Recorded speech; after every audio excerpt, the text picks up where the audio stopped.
Hello people of the internet, this is Kaiju Noir, here with another review.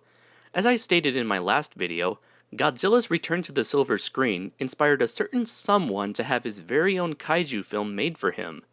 That individual was the infamous Kim Jong-il. Yes, that Kim Jong-il.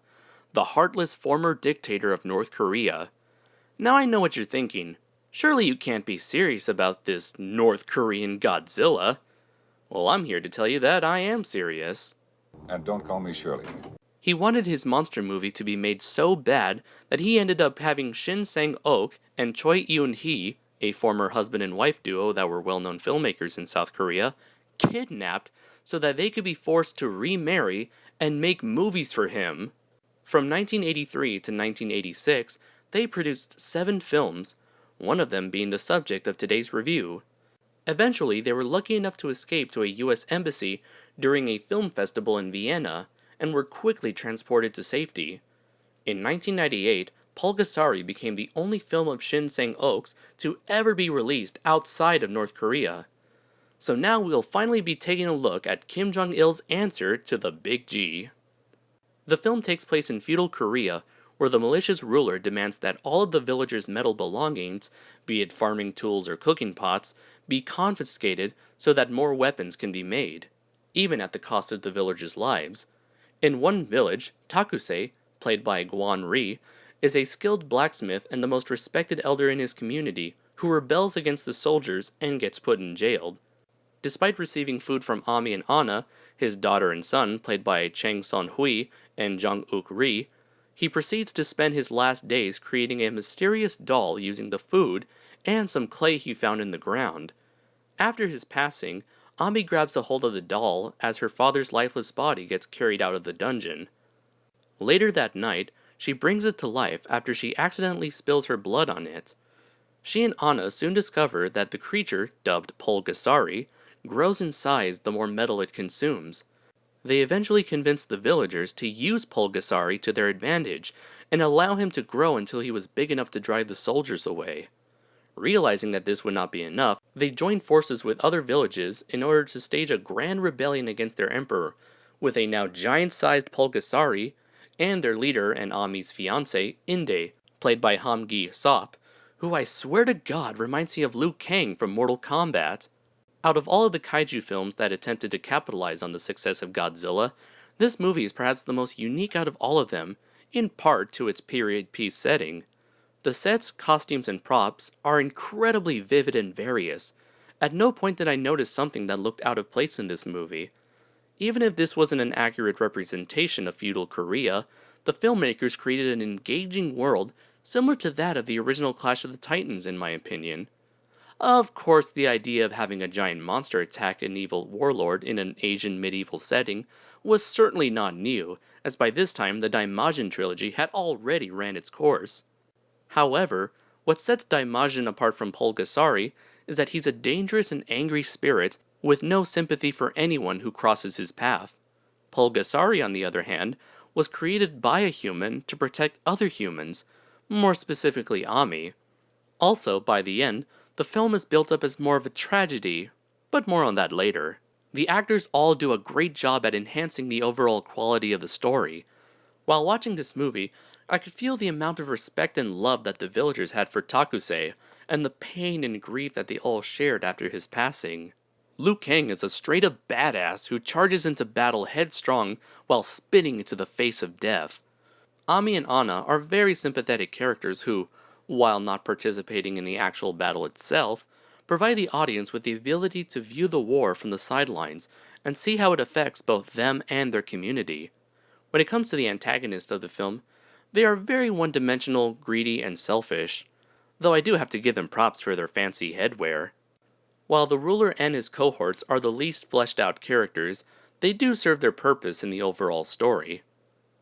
What's surprising about this movie, aside from its unbelievable production history, is that Toho was actually responsible for the special effects. Even Kenpachiro Satsuma, the man who played Godzilla throughout the Heisei series, played the title kaiju. Now, I just have to ask, why on God's green earth would Toho ever want to collaborate with North Korea? Just Why? Personally, I'd rather see them collaborate with Dai Studios and make a Godzilla vs. Gamera, but no, instead we get this. As odd as it is, it has to be said, Toho does not disappoint with their effects. Multiple props were used to portray Pulgasari's different sizes, which greatly help the actors look like they are interacting with him. What few models are shown are up to their standards, and the Pulgasari suit itself is quite a sight. It resembles a reptilian minotaur with very expressive eyes and an intimidating armored hide. There is a small flaw with the suit, however, and that is the use of spandex for Pulgasari's pecs. Whenever Kenpachiro looks down, the spandex creases and becomes a distraction. At least for me anyways. The only other stain on this otherwise nice looking and sounding film is the music. About half of the music is composed using a synthetic orchestral score, as opposed to using actual instruments.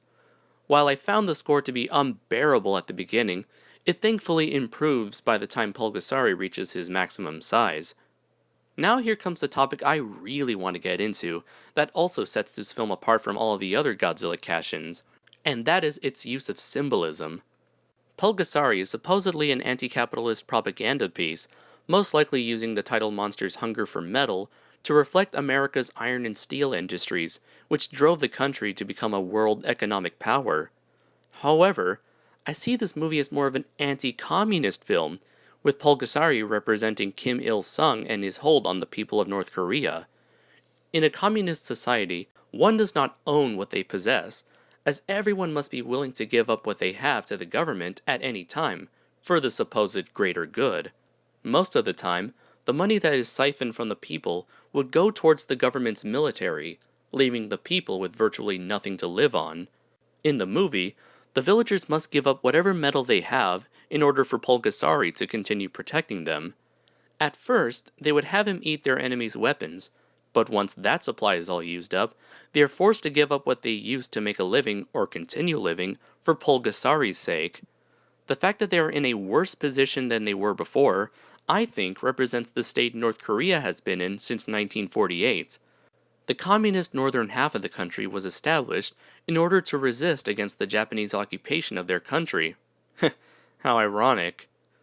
While they were eventually freed from outside influences, the generations of North Korean citizens have been suffering greatly in the long run. At the end of the movie, Ami decides that the only way to stop Pulgasari's negative influence was to make the ultimate sacrifice. With Ami gone, Pulgasari crumbles into a million pieces. I think this represents the director's message for the people of North Korea. That is, if the country is ever going to survive and prosper, they must do whatever is necessary to stand up to and dethrone their superiors and start from the ground up. I wouldn't be surprised if Pulgasari was intended to be a symbol for communism and have him live by the end, and director Shin Sang-ok made the changes and convinced Kim Jong-il that the creature represented capitalism. If that's how it happened, then he must have been one of the bravest filmmakers in history. After his death in 2004, the president of South Korea awarded him the Gold Crown Cultural Medal, an award representing the country's top honor for an artist.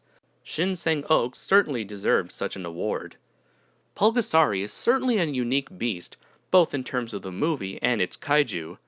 It's an all-around engaging experience and really shows what a director can do under the most dire of situations. I'm giving Pulgasari a 4 out of 5. If you ever happen to come across this movie, definitely give it a watch. With previous knowledge of the film's background, it's certainly unlike anything you'll ever experience. With our look at the history of Godzilla knockoffs and cash-ins finally complete, I think it's about time we check out something a bit more familiar, shall we say. Until next time, everybody, take care.